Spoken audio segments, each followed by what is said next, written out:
Good afternoon and welcome. Welcome indeed, yes, to another edition of the Mark Moses Show podcast.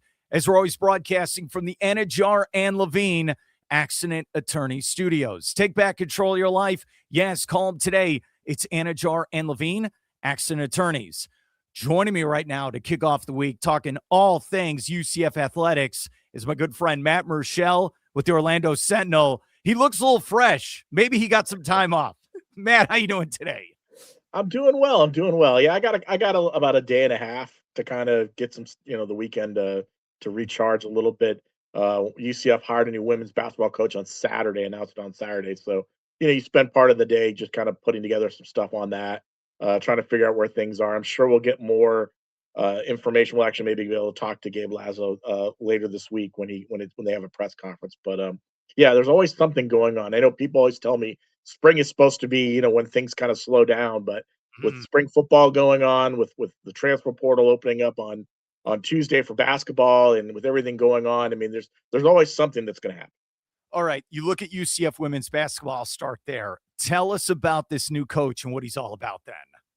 Well, I mean, Gabe Lazo is a guy who is from Miami, a Miami native, went to a Miami South High School, a guy who's familiar with the state of Florida, spent last couple of years at Tennessee, was kind of their top recruiting guy who really kind of helped them land a couple of key pieces. They had 2 or 3 players that were in the top 100 last year's recruiting class, or the 2026 recruiting class. So a person who really understands about recruiting, was supposed to actually, I think, it took the job at LSU, was supposed to be an assistant coach, at LSU, but then decided obviously to take the job at UCF, become first time head coach. So left to do that. And had some experience, at some other stops as well. But has always been an assistant, never really kind of getting that head coaching. Last time he was a head coach was in a Miami high school, for a couple seasons, or 2 or 3 seasons. So this is really a big step for him. And so very highly thought of. A lot of people spoke out, over the weekend. A lot of coaches spoke out about, what an exciting time it is for him to get this job, and what they're excited for him to do that. So I think this gives, UCF another chance to kind of reboot its women's program, and see where they can kind of go from that. Because listen, we've already known that, I think there's about more than a handful of players have already entered the transfer portal after Satia Messer was fired. So once the portal fully opens up on Tuesday, it's going to be kind of a free for all. It's all going to be about trying to get as many players as you possibly can in that 15-day window, and try to start building this roster up for next season. It's interesting. I look back at Coach Abe, who I was a big fan of. She'd come on my show, and, she really did a great job at UCF. She leaves, go to Georgia. She's there 4 years. Then she's let go. Her replacement's let go. Dude, it's kind of a weird scenario when I look at this, but are you at least excited? Hey, maybe for women's basketball, maybe now they can get that next step with someone like Gabe like this. I mean, yeah. I mean, again, I think this is more about, just kind of a new start, fresh start. Nothing to take anything away from Satia. I think she obviously, it was a challenging time. She came in when Coach Abe was here. Coach Abe left to go to Georgia. You mentioned that. She took a majority of the roster with her. You know what I mean? So, and a lot of the other players left. So, for Satia, it was about building that roster up.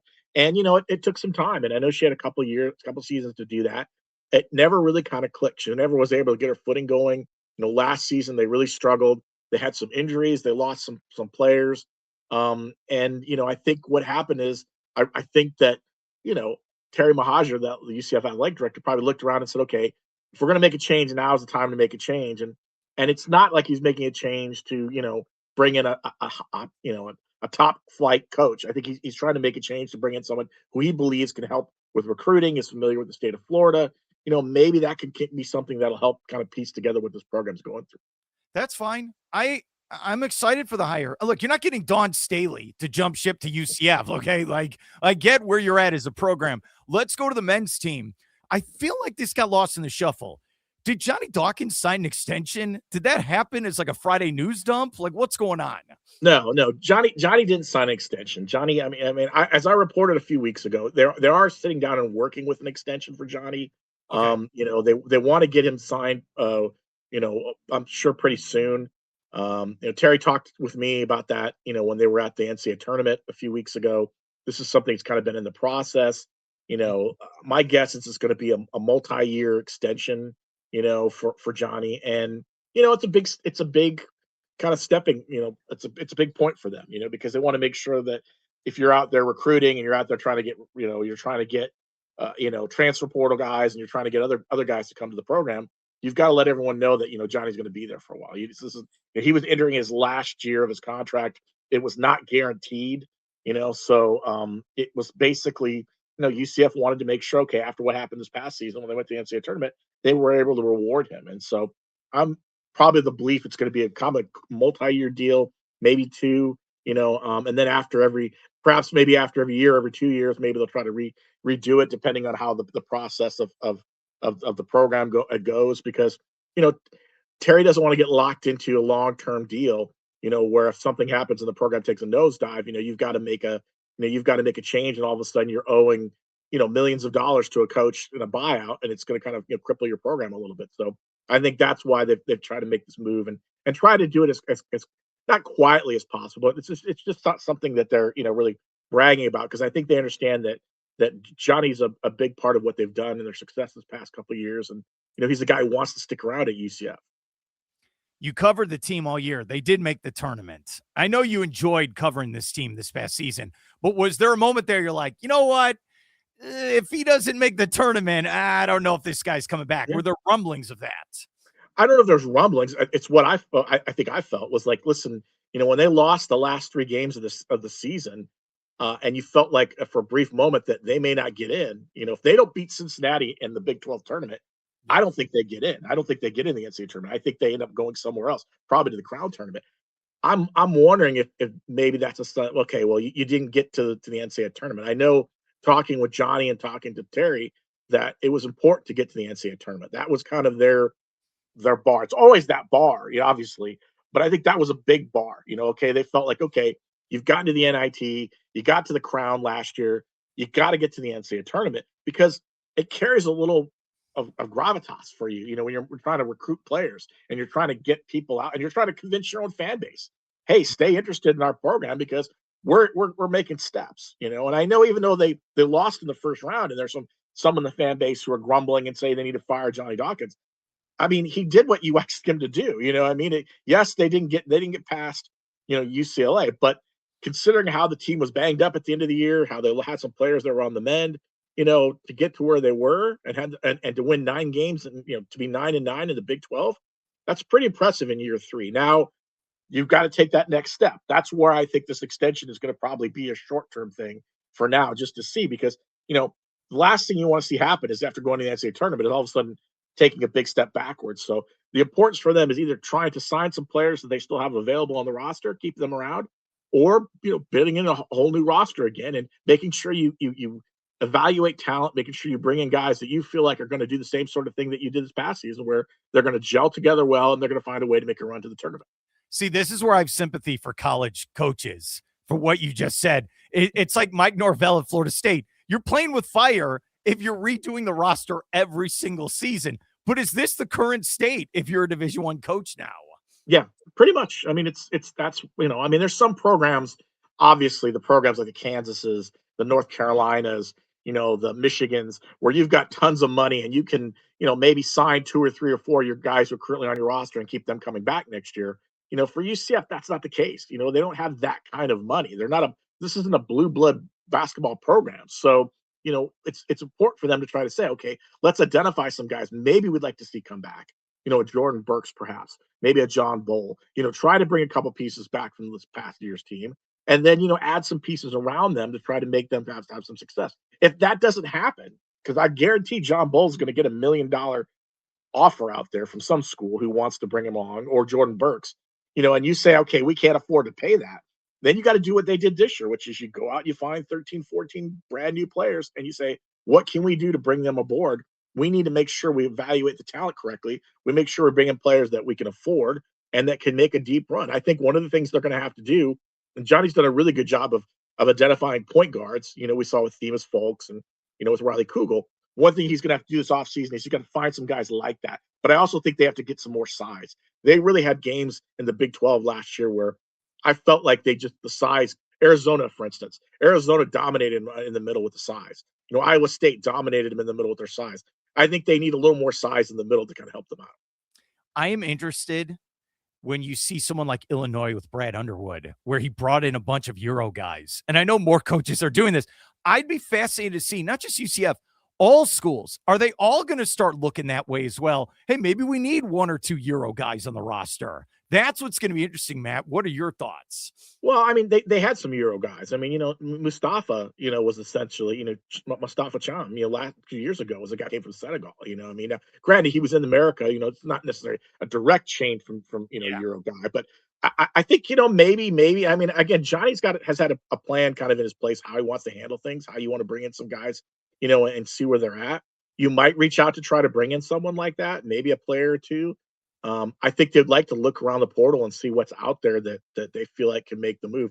I asked Johnny about this after during the NCAA tournament run, and he said, having that NCAA run is going to help them because they could sit in with the kid and say, listen, we're this close. We got to the first round of the NCAA tournament. We want to get to the next, get to the Sweet 16 and get to the Elite Eight.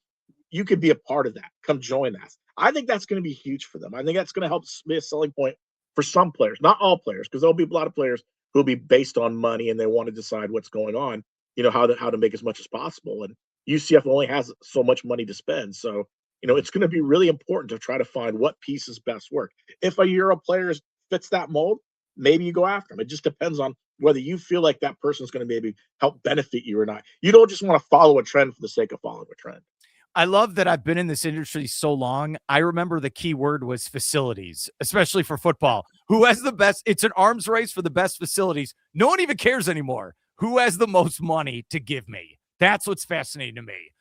We're here with Matt Murschel, Orlando Sentinel. All right, that's men's basketball. Let's go to football. All right, you have to clarify this for me. So no spring game, but a practice. Okay, what is going on with UCF this spring? That's the thing about the spring camp so far that's caught your attention, not the quarterback situation. I mean, no, I need to know because we've canceled spring games before. I need to know. All right, no spring game. No spring game. There'll be no spring game. There's going to be an open practice on May 2nd. Part of that is because the stadium's going through its renovations. They're still doing the upgrade to the Roth Tower. There's lots of cranes and construction crews out there working daily on that thing to try to have it done before the season starts. So the idea is, and I talked to Scott Frost a couple weeks ago, just him one-on-one, and I don't think the idea of a spring game really kind of appeals to coaches anymore. It doesn't really do anything for anyone. I know fans, they go, oh, I'll go to the spring game, but and parts of the way, you got guys that are banged up. You got guys maybe you don't want to play. You got guys you want to kind of just not showcase themselves. There is no spring transfer window, which is a good thing. So that means you don't have to worry about that. But I think this just gives opportunities for fans to come out, watch them kind of run through some drills, do kind of like a light workout, maybe some 7-on-7. And then basically that's it. You don't necessarily need to have, a full-on game anymore. It doesn't matter anyways, because you remember a couple of years ago, UCF spring game was a half of football, and then it was a half of like NIL generating, where it was hunting and having fans pay money to come out and catch a pass or do something like that. I just don't think spring games are that entertaining anymore. And I just think that, it's more an opportunity for fans just to come out and say, okay, this is what the team looks like right now and move on from that. But you, as a guy that reports on the team, you actually get to see them work out, right? Because isn't there this thing you get kicked out after 15 minutes? We get 30 minutes. We get 30 minutes, and it's. I get enough time to see guys stretch. I get enough time to see guys maybe do a little bit of the calisthenics. They do run a few drills here or there. We got a chance to see a few drills. Mainly for us, it's just an opportunity to see maybe who's out on the field, who's not. I think that's the big thing. Alonzo Barnett has not been on the field. A lot. He's been on the field for calisthenics one time I've seen. And then he hasn't been on the field, so far the first week. He's been in the training room trying to get worked up. That's what Scott Frost told us. So, it's about finding out who's out there and who's not out there, and then getting a chance to see maybe some of the young guys that we haven't had a chance to see or transfers and see how they look. Nothing you're going to see in the 30 minutes is going to change how you think about somebody or how you think about the team, but it is more of an opportunity to see, okay, does this feel like a team that's got some energy? Do they feel like they've got a pep in their step? How do we feel like, or who are guys that we think maybe could be impact players down the road? Okay. Who's the quarterback? We need to know. Who is Alonzo's the quarterback. I mean, unless something else has happened. Like I said, Scott said he was dealing with some things. He probably will see some time later in spring. He hasn't thrown, he hasn't done any drills with them as far as we know. Most of the time, when we don't see him, he comes in later after practice has started and we're already gone. So he is going to be the quarterback. The big question is going to be who's going to be the backup. They've got some guys that they like. Keon Jenkins is a guy from FIU that they feel really highly on. They've got another guy that they brought in from Boise State, Caleb Annett, who they feel very highly of. Guy who spent a cup of coffee at Boise State, really hasn't done a lot, hasn't seen the field a lot. And they got two talented freshmen, Rocco Marriott and Dante Carr. And those two guys are kind of the future right now. Rocco looks like a guy who could probably step in and play eventually. But, so now they got to find who their number two guy is. And that's going to be the question, because you look at what happened over the last year. I mean, Scott told me last year was just a messy year in that quarterback room. And now they've got to find a way to get that quarterback room better. So if they can get Alonzo, healthy, I think he's going to be fine. I don't think a lot in spring because, again, spring they're not putting in plays. They're not drawing up things. This isn't them putting in their offense. This is them working under fundamentals and things like that and lightly putting in kind of the basis of what their offense is. So I'm not too worried about it. I would get more worried about it at the end of spring if he still hasn't touched the field, or if he's not ready to go at the beginning of fall. I have not believed in the quarterback position at UCF since they had Dylan Gabriel. I'm just being honest with you, where there was consistency at the quarter. That was 2019, 2020. So I'm happy you're bringing this up, and I know you're writing about it. All right, who's the starter? Who's going to be the backup? Because was it Gus's last year, 2 years ago, when how many quarterback they played 4? No one was injured. They're just trying to figure out everything. They got to solidify it. It has to be the number one thing. Well, right? let's put it this way: the last 2 seasons, they've had 8 different players start a game at quarterback, and that's just unheard of. I mean, and for Gus's final year in the 2024 year, 4 of those guys played. It was not because of injuries. It wasn't like KJ Jefferson was injured and they put in someone else and they got injured and they put in someone else. That year was weird because they had 4 guys just playing because Gus couldn't figure out who he wanted to play quarterback. And then last year it was because of injuries, because Cam Fancher started and then Fancher got hurt in the first game. And then we saw Taven Jackson, and Jackson played a little bit and then he got hurt. You know what I mean? And then you saw Cam come back, and then you had a chance to see, Jakari Brown come in. And then, Davi Belfort played a little bit. He was like a 4-string guy. They were down when they went to BYU, the final game of the season, they only had 2 viable quarterbacks. They were that banged up. So they've got to find a way to figure this out. And that's one of the things I've been talking with is just this idea of okay, I get it. Alonzo's the big high price transfer. You bring him in, he's going to play. If everything works out right, he starts every game this year, Well, next year it's going to be interesting because, what do you do now? You've got 2 freshmen who come in, highly touted freshmen. You want to give them an opportunity to play. You can't keep just signing transfer quarterbacks and do it that way. At some point, you've got to develop a quarterback. Do they develop someone and one of those 2 guys steps up and becomes the guy? Because I think that's the route you have to take, is which one of these 2 young guys is going to step up and be the guy next year? And then maybe you add a transfer as a backup, because I just think this idea of just keep paying lots of money to bring in a starting quarterback, it's just not working. Every year it gets higher and higher and higher. The cost for getting a new quarterback is higher and higher. So you could save a little bit of money and use it for other areas. So I agree with you. The quarterback position has been abysmal. They've just struggled to find guys.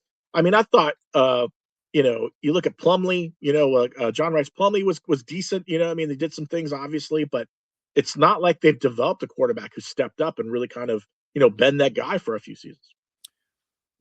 I like Rocco Marriott. What a name. I know I have to walk around with my name. People don't think it's real. I got to meet this kid. That's fantastic. What can we check out with the Orlando Sentinel right now for the latest on UCF then? Yeah, I've got a couple features up from spring ball. Got a chance to meet UCF's new running back, Duke Watson, a guy who's a really talented young man. Wrote a piece on Jaden Williams, the safety who broke his thumb twice last year, the same thumb twice last year. Tried to come back after breaking it in the first game, and then tried to come back early and broke it again, so he wasn't able to finish the season. This is kind of his do-over year. We get to talk to quarterbacks this week on Thursday, hopefully. So we'll have a chance to do that. Plus, again, like I said, portal window opens up Tuesday. There'll be lots of movement going on, I'm sure, with both men's and women's team. And then also, you look at the fact that you've got a new women's basketball coach coming in. So I'm sure at some point this week we'll probably get introduced to them as well. Matt Murschel, Orlando Sentinel. Thank you so much for your help and have a great day. All right, buddy. All right. Thank you. Take care.